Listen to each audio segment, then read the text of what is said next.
महाराष्ट्रभर बाजार समितीच्या निवडणुकांची रणधुमाळी सुरू आहे। यात सत्ताधारी आणि विरोधक पुन्हा एकदा आमने-सामने येण्यासाठी उत्सुक आहेत। तसे उत्सुकतेचे वातावरणही तापले आहे। बाजार समिती निवडणूक प्रक्रियेसाठी 20 एप्रिल रोजी अर्ज मागे घेण्याची मुदत होती। सावने कृषी उत्पादन बाजार समितीच्या एकूण 18 जागांसाठी केवळ 19 उमेदवार अर्ज दाखल झाले होते, ज्यामध्ये कृषी उत्पन्न बाजार समितीचे माजी सभापती गुणवंत चौधरी यांनी आपला उमेदवारी अर्ज मागे घेतल्याने सर्व 18 उमेदवार निवडून आल्याने आनंदाचे वातावरण निर्माण झाले आहे।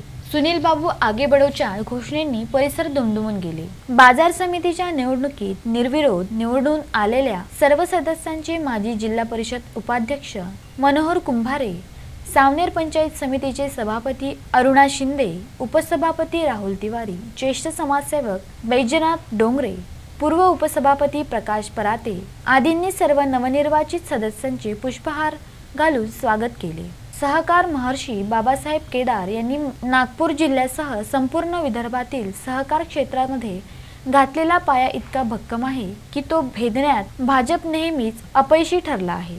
माजी मंत्री व परिसराचे आमदार सुनील केदार ही तोच पॅटर्न निर्दोषपणे पाळत आहे। त्यामुळे सहकार क्षेत्राच्या प्रत्येक आघाडीवर ते यशस्वी आहेत।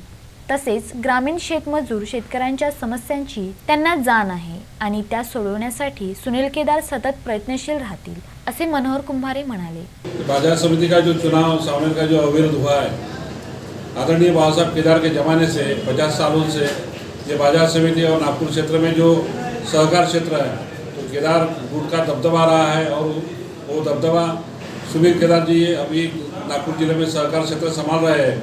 उसी के चलते हुए जो सावनेर में आज कृषि उत्पन्न बाजार समिति निर्विरोध जो चुनी गई है 18 सदस्य, वो उसका जो श्रेय है साहब को, आदरणीय सुनील केदार साहब को और उन्हीं के जो कार्यकर्ता मंडली है उन्हीं को जाता है। ये चुनाव का अगर देखे जाए तो विरोधी पक्ष जो है बीजेपी वाले जो नेतागण थे उन्हीं के पास में ये चुनाव में उतारने के लिए पर्याप्त जो संख्या होना था। ऐसा भी सुनने में आया है कि वो जो एक फॉर्म जो आज विड्रॉल हुआ है वो भी अपने ही पक्ष का था। वो माजी बाजार समिति के सभापति थे, साहब के करीबी है और साहब के कहने पे उन्होंने गुट के लिए, केदार गुट के लिए उन्होंने अपना यानी बीजेपी इस चुनाव में कहीं नहीं थी। बीजेपी चुनाव में उतार ही नहीं सकती क्योंकि उनकी सहकार क्षेत्र में केदार गुट के साथ में लड़ने की क्षमता ही नहीं है।